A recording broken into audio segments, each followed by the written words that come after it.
Muy bien, y como adelantamos, estamos con el profesor doctor Ignacio Brusco, matrícula 76.152. Es médico neurólogo, psiquiatra, director del Departamento de Salud de Psiquiatría y Salud Mental, investigador del CONICET. Buenas noches, muchas gracias por estar acá, Ignacio. Gracias por la invitación. Muchas gracias por estar acá. ¿Te puedo decir, Nacho? Sí, bueno. Gracias. Bueno, y el 21 de septiembre es el Día del Alzheimer.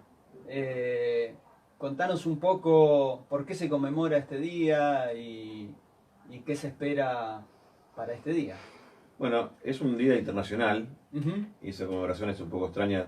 Es una pregunta que se hace siempre y muchos no saben, no tienen respuesta. Y la respuesta más cercana a la verdad o a la realidad es que se hizo por una cuestión que tiene que ver con la primavera, es decir, que es una fecha que es internacional y que se destinó en el primer mundo de la zona norte. Uh-huh. Entonces, en realidad, es medio incongruente como nos pasa con la Navidad, que comemos como si estuviéramos en nieve y comemos nueces y dietas hipercalóricas y festejamos como si fuéramos a Europa.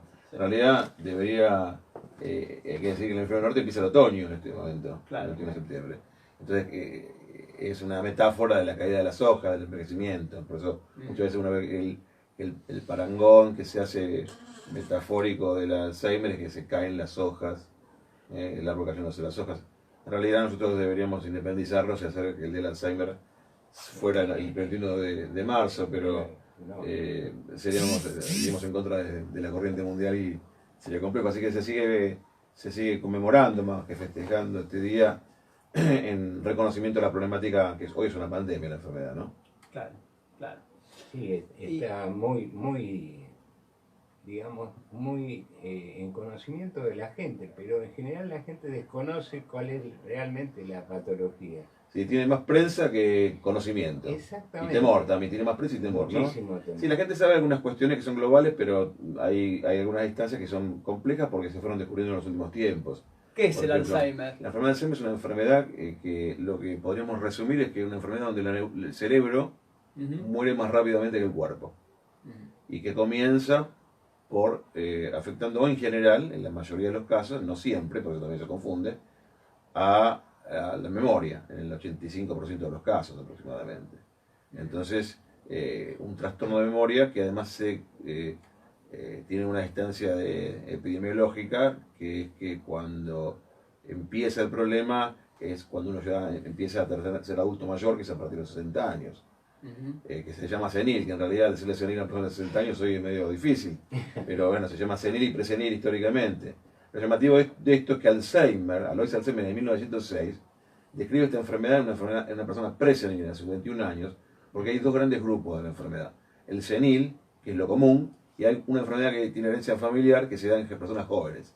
Y hay una película que se llama Por siempre Alice, que está muy bien llevada. Nosotros en Argentina tenemos descubierto casos de ese tipo, pero son atípicos. Los problemas importantes y el problema sanitario y lo que la gente comúnmente llama Alzheimer es lo que históricamente se decía demencia senil y que en realidad empieza a los 60 años a dispararse y que hasta llegar a los 85, donde la población, más de la mitad, tiene Alzheimer, por lo cual nos empezamos a cuestionar cuál es lo normal, si tener Alzheimer o no tenerlo. Claro. Porque observamos el cuerpo y no el cerebro de más de la mitad de la gente. Aproximadamente de 6 en 10 van a tener Alzheimer a los 85 años.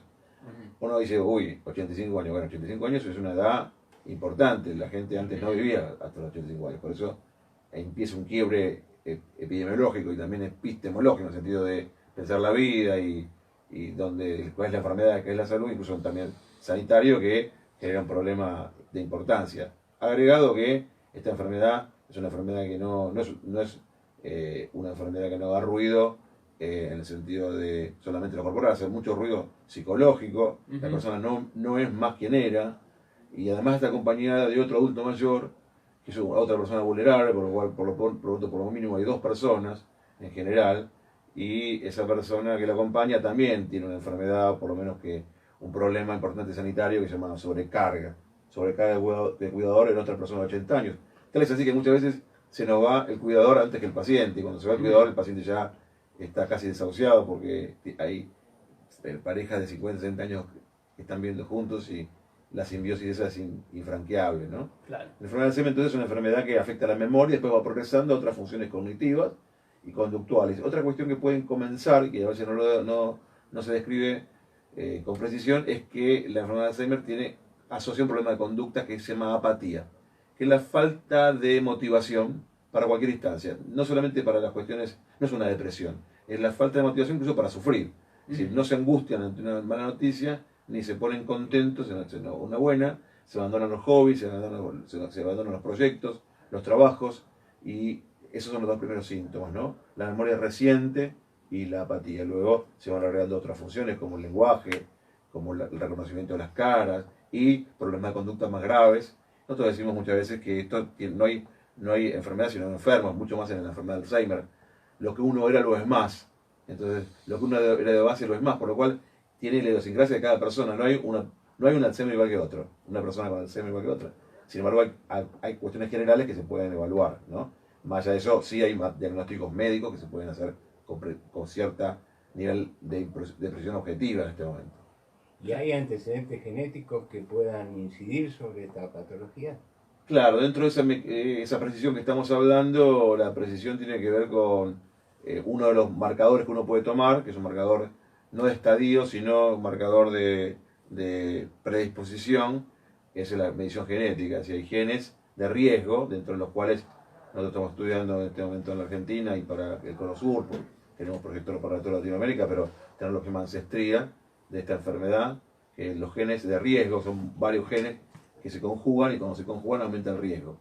Para poder hacerlo hay que saber cómo es nuestra población y también acá marca la independencia de la instancia latinoamericana, en el sentido de nuestra región genéticamente es diferente a la sajona y diferente a la de Estados Unidos, por lo cual es muy importante cómo es nuestra característica regional en lo que estamos estudiando en este momento.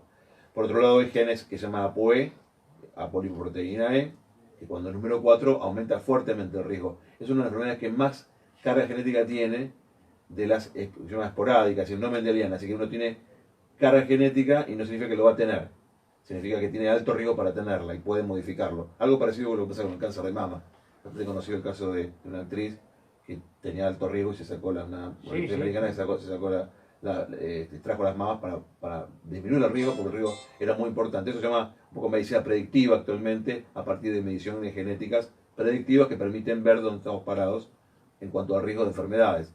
Entonces, cáncer de mama, diabetes tipo 2 y Alzheimer son de las que más carga genética tienen, por lo cual nosotros preguntamos siempre antecedentes familiares, si el padre o la madre o hermanos tienen, o abuelos han tenido enfermedad de lo que antes se llamaba demencia senil. No le preguntamos a Alzheimer porque no se decía, no se conocía en ese momento. No se Exactamente. conocía. Tenemos que por ahí cambiar también, el idioma, ¿no? El lenguaje. claro, por ahí también incidía que la gente, como vos bien dijiste, no vivía la cantidad de años que vive ahora. Así que por ahí no llegaban a tener demencia senil, pero en sí podían llegar a tenerla, ¿verdad? Tal cual, porque la gente, vos sabés que hay momias que están descubiertas hace siglos, que aún se sabe que el ser humano puede llegar a 80 y pico de años, hasta 90 años. Sin embargo, son muy pocos los casos, por lo cual la expectativa de vida, por ejemplo, en 1895, en la Argentina, uno de los primeros censos que hay en la ciudad de Buenos Aires, eran 26.6 años, es decir, que el promedio de vida era muy bajo. Claro. Y tal es así que en el 1906 hay como un estirón en el diagnóstico de esta enfermedad y se pensaba que era una enfermedad presenil. A mí me enseñaron en neurología todavía, cuando yo estudié neurología, que era presenil en el grado, y no hay nada más senil que en la enfermedad de Alzheimer. Claro. Porque todavía estaba ese concepto aún en el 1986. ¿sí? Seguía ese preconcepto, y no, es una demencia claramente senil.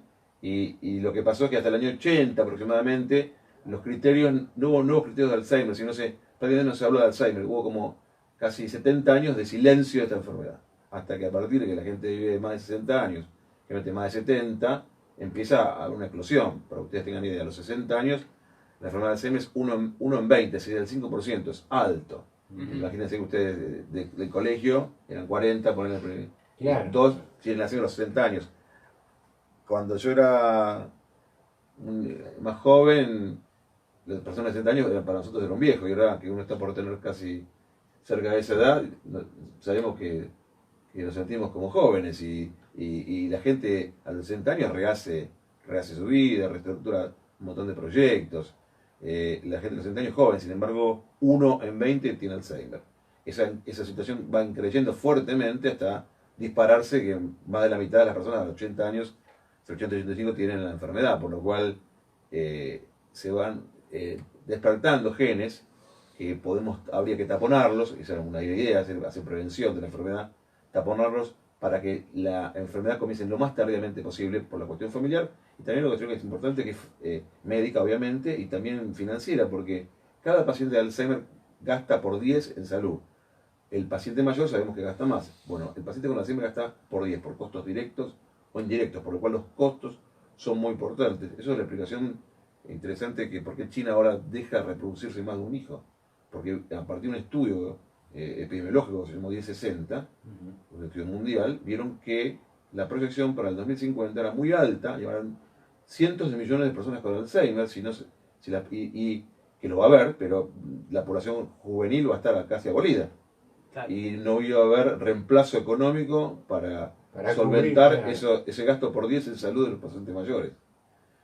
Bueno, como ustedes se dan cuenta, es un problema mucho más que médico, el problema de la enfermedad. Social, económico, se abarca muchísimos aspectos. Exacto, además de médico. Y por eso lo que uno observa hoy, que si uno retrasa 5 años el comienzo de la enfermedad, baja a la mitad la cantidad de pacientes. Supongo que en este momento en Argentina hay 500.000 pacientes aproximadamente, que impacta a más o menos entre 2 a 4 personas, son 1,5 millones, 2 millones impactados. ¿Por qué? Porque es la familia, el paciente y la familia. Entonces, de un país de 42, 45 millones de habitantes, según los últimos censos, 2 millones de personas están impactadas por la enfermedad. Sí, pero si uno puede retrasar el comienzo, bajaría a 250.000, por ejemplo. Si hubiéramos trabajado sobre los factores de riesgo, que son 30 años antes donde se puede trabajar. Es decir, 30 años antes, la persona que va a tener el Alzheimer a los 65 años, suponte, va a empezar a acumular unas proteínas patológicas en el cerebro que van a hacer que el cerebro empiece a morir más rápidamente en cierto momento de la vida, no en ese momento. Claro. Lo va predisponiendo. Lo va predisponiendo. Los factores son los factores metabólicos. El colesterol, la glucemia, el tabaquismo, el alcoholismo, el falta de ejercicio, el estrés, la hipertensión arterial. Son factores que son controlables, y en este caso hay que controlarlos mucho más. Traumatismo de cráneo, que generalmente no se toma en cuenta. Sustancias como una sustancia que no se toma mucho en cuenta, se llama homocisteína, que es un aminoácido, que es muy malo para las coronarias, es muy malo para los vasos cerebrales, también es muy malo para la enfermedad de Alzheimer. Una homocisteína alta duplica el riesgo de enfermedad, por lo cual es una sustancia muy fácil de bajar con vitamina B12 y ácido fólico. Entonces, hay como 15 medidas preventivas. Hoy están llevándose a cabo los estudios, pero nadie discute que esas medidas pueden retrasar el comienzo. Tal es así que cuando uno tiene un paciente ya con la enfermedad, por ejemplo, solamente realizar ejercicio aeróbico 3 veces por semana, media hora, retrasa la evolución de la enfermedad. Así que lentece la evolución de la enfermedad, medidos con marcadores. Hay un marcador, por ejemplo, que es medir en el cerebro el hipocampo, que es una partecita del cerebro por donde pasa la memoria. Entonces vemos el embudo de la memoria. Esa es justamente la parte que se afecta, el hipocampo, un caballito de mar, con forma de caballito de mar que está en el cerebro. Bueno, esa zona se mide volumétricamente y todos los años se atrofia 7% a partir que se desencadena la enfermedad.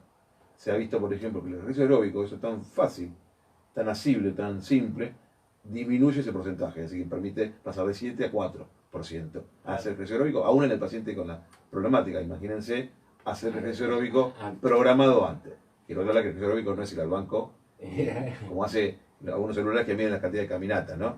Eso es mejor antes que nada, pero ese no es el ejercicio aeróbico. El aeróbico es dedicado al cerebro, a esa actividad, y no estar estresado mientras uno camina, ¿no? Sí, ¿qué te parece? Me voy a ir a caminar entonces. Sí, no queda otra. Y ahí tiene que ir de los pies a la cabeza, porque si no tenemos bien los pies, no vamos a caminar bien. Y más para el paciente de 60 años es crítico tener bien los pies. Tenés razón. Sí, vamos a un tema. Sí. Estamos conversando con el profesor doctor Ignacio Brusco, que es médico neurólogo, psiquiatra, director del Departamento de Salud de Psiquiatría y Salud Mental, investigador del CONICET. Estamos hablando del Alzheimer. Pero vamos a un tema musical y seguimos.